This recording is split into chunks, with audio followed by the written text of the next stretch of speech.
home should tell the story of who you are and be a collection of what you love. Thank you for joining us on another episode of Property Doctor, the show that brings to property owners and property users the easiest remedies as to how you can make your home look beautiful, how you can do it yourself, how you can manage money, how you can maintain your property so that you can get the best out of it. On this episode, we'll be discussing interior design. Interior design. What is interior design?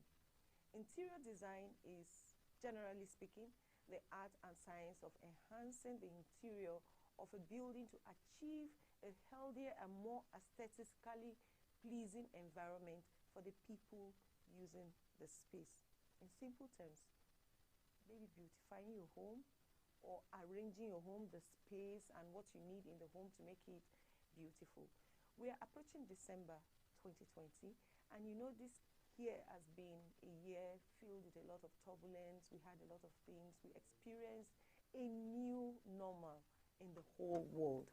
Now, as we are approaching December, and popularly it is the time of the year where the world celebrates Christmas, and it's the end of the year, and we enter a new year, 2021. And as we approach Christmas, if you go around different homes, you will see beautiful decorations property users and property owners have done or will be doing to mark the season.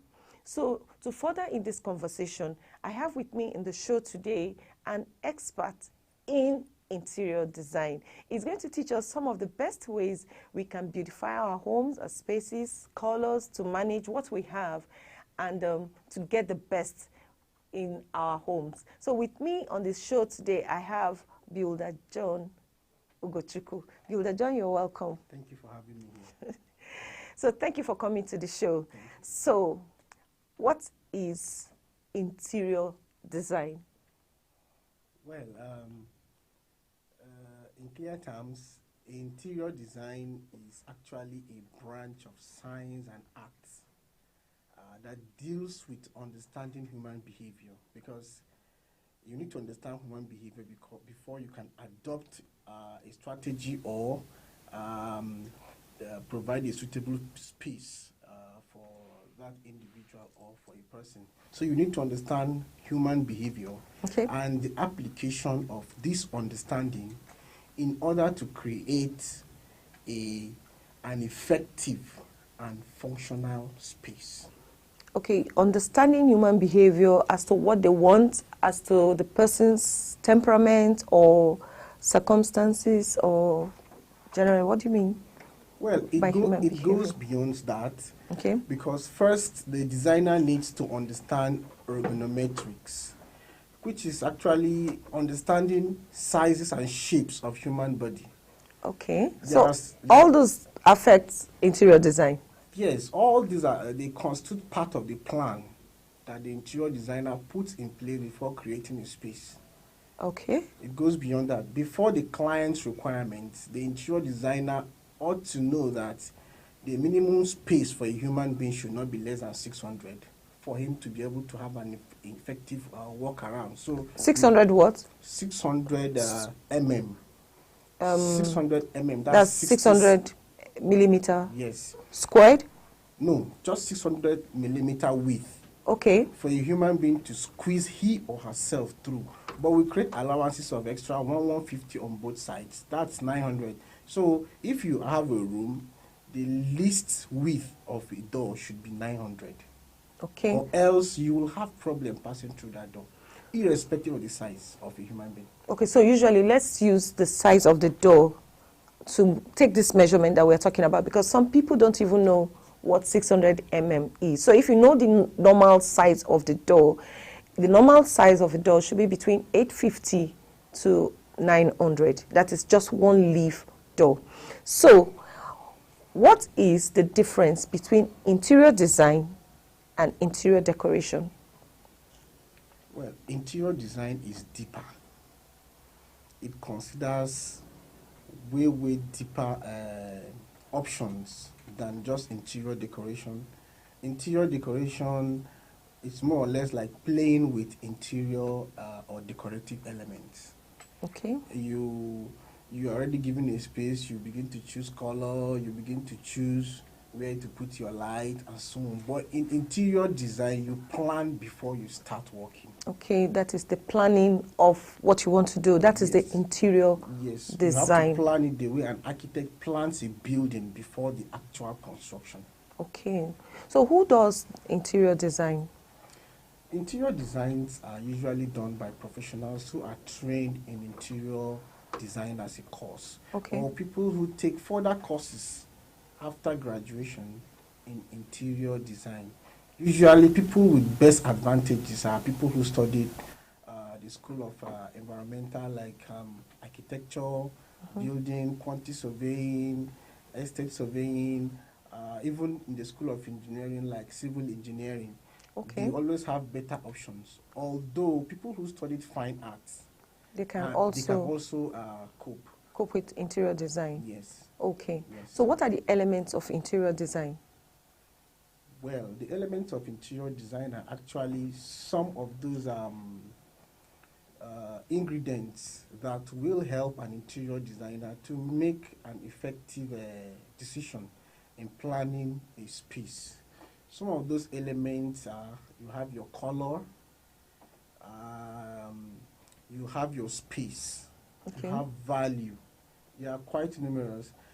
For instance, now color is an essential ingredient because color perception can actually determine if a client would accept or reject an interior space. Okay.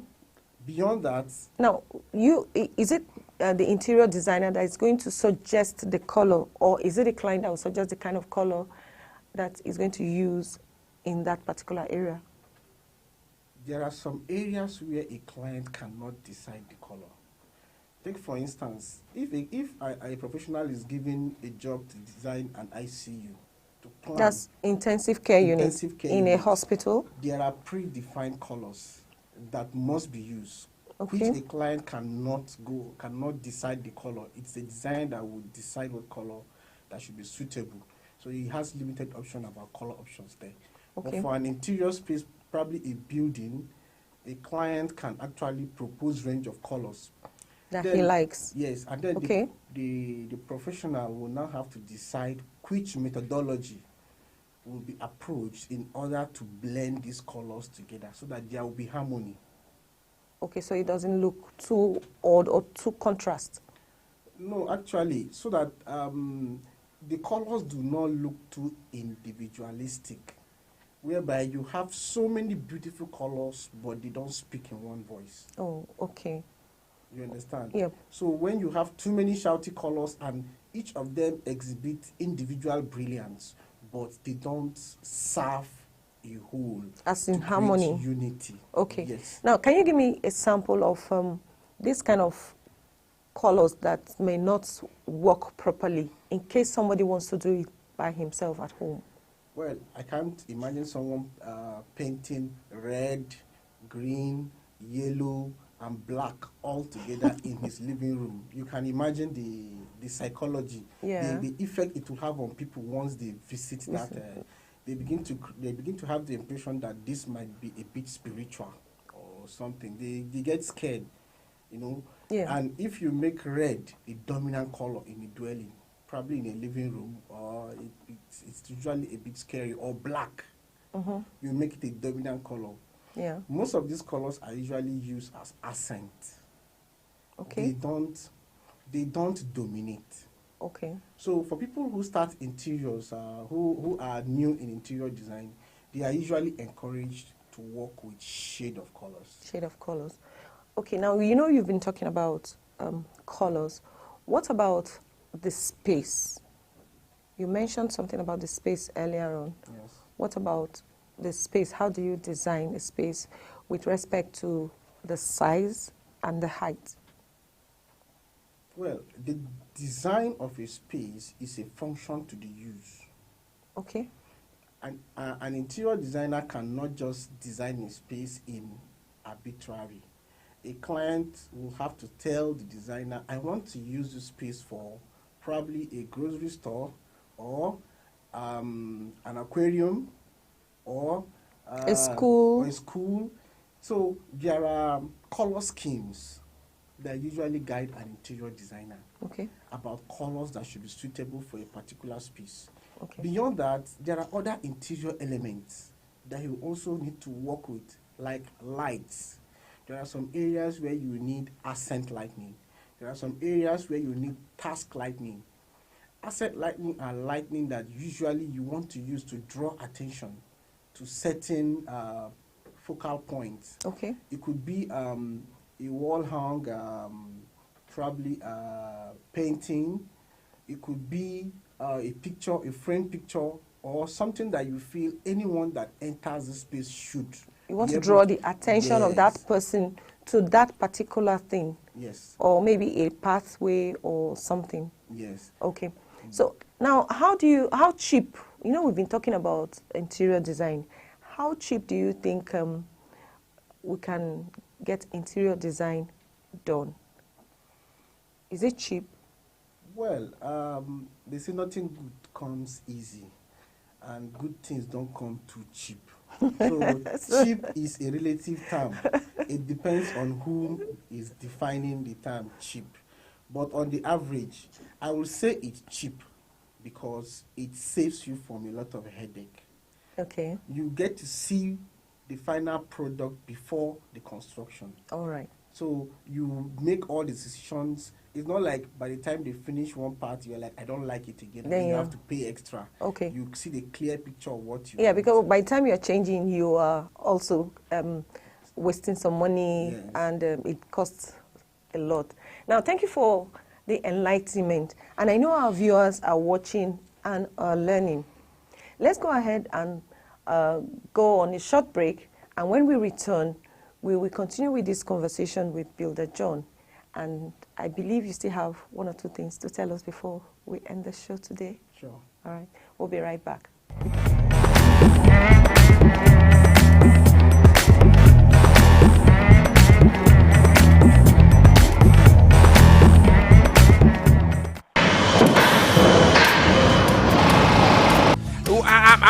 I'm coming. If you hand over to government to maintain, they budget the money and share it. To live in that particular place that the house is. So it's supposed government will compensate them so that and pay them and relocate them to where they are going and build another house for them. Careful engineering and management to meet human needs.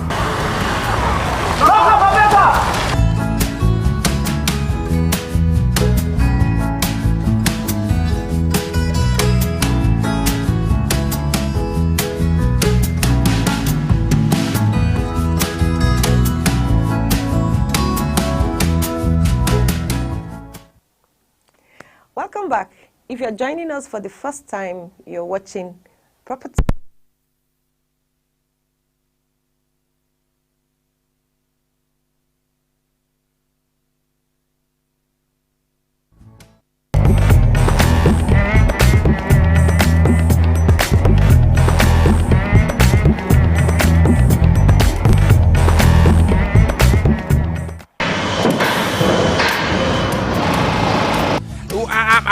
I'm coming. If you hand over to government to maintain, they budget the money and share it. To live in that particular place that the house is.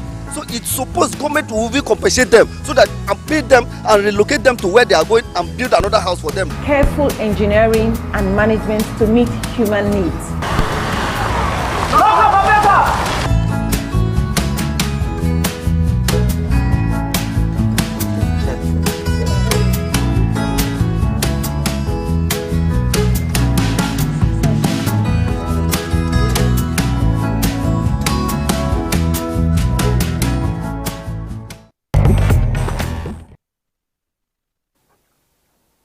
So we have with us in the studio Builder John Ugochukwu. Now, this show teaches us how property owners and property users can manage themselves and how they can do some things by themselves concerning their properties. Do you think a property owner or a property user, maybe just a tenant in a house, can do interior design on the space or the place he has rented by himself or by herself? Well, that depends on the knowledge acquired by the person. If he's an architect and interior designer, he can do that by himself. But if he is a novice in the field, of course, he has limited options. He can play around with some interior elements, but definitely not interior design. Okay, you can just play around, maybe like with colors, and maybe just to arrange things, or to make it... Yeah, usually, the person could play around with where to place his TV or her TV, the lighting, ceiling lighting, task lighting, the position of the settees. Usually, they can play around with such, but when it comes to deeper use and effective use of our interior spaces, usually their knowledge is limited. Okay. They will need to consult an interior designer. Okay. Now, viewers, you know, we've been talking about interior design, and this, from his last statement, it means we have all been carrying out interior design in our homes, in our schools, in marketplaces, in our own space. If you want to get more ideas about interior design and how to manage your space and your colors in your homes and all that, you can watch our previous videos on managing your space, the wall decoration. We did floor decoration, we did ceiling decoration. You can get ideas from those videos, and it can help you to take a decision on how to manage your interior design and how to do it by yourself. He is giving you a professional view on how to do it by yourself. So if you look at those videos, or if you watch those videos, it's going to help you. Now, what are the principles of interior design that you think our viewers can learn from? Yeah, there are so many principles of interior design. One of them is rhythm. The rhythm. Yes, you have movement. Okay. You have emphasis. So, all these principles, like repetition, of course, you see, when you come to an interior space, you can apply the principle of repetition. You talked about reading. Yes. You talk about repetition. Yes. Okay. So. Harmony. Yeah. Now, how do this field I just mentioned come into play? If you look at an interior space, there should be harmony. They should harmonize with each other. Like I said, you don't have to create individualistic elements that speak only for themselves. They must talk together. Together, okay. The colors must speak with one voice. Not brilliant individual colors that do not communicate. They don't send a message. These are principles. Repetition. You can create a space where you have opposite walls having the same color. Okay, that's when you are now talking about repetition. Yes. Okay. You can also repeat a transition at intervals. That's a principle. Okay. And they will harmonize with each other and everything will come out fine. These are some of the basic principles. Okay. In what areas do you think we need to do interior design in our homes? The home, if we look at the basic definition of interior design, we said a space, any space that is okay, let me just say, not just home now, maybe let's say space. Yes, any space that is inhabited by humans need to be properly planned. Yeah. In our residential homes, we need planning. Even in your private jets, your cars, you need planning. Church, mosques, they need to plan the space, or else there will be waste of space. Yeah. Waste of use. Yes, waste of use. Yes, so they really need to plan, or any space that is inhabited by a human being should be properly planned. Planned, okay. Yes, I will use a kitchen for instance. Yeah. A kitchen is an essential part of a building and is very important to the woman in the building.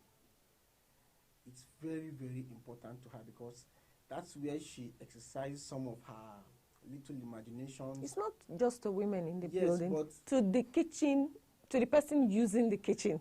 But most of the time, we know that it's the women that are the ones so using the kitchen. Yes. Okay. So I've had instances where I'm called for a job. The man is more concerned about the living room, while the woman is more concerned about the kitchen.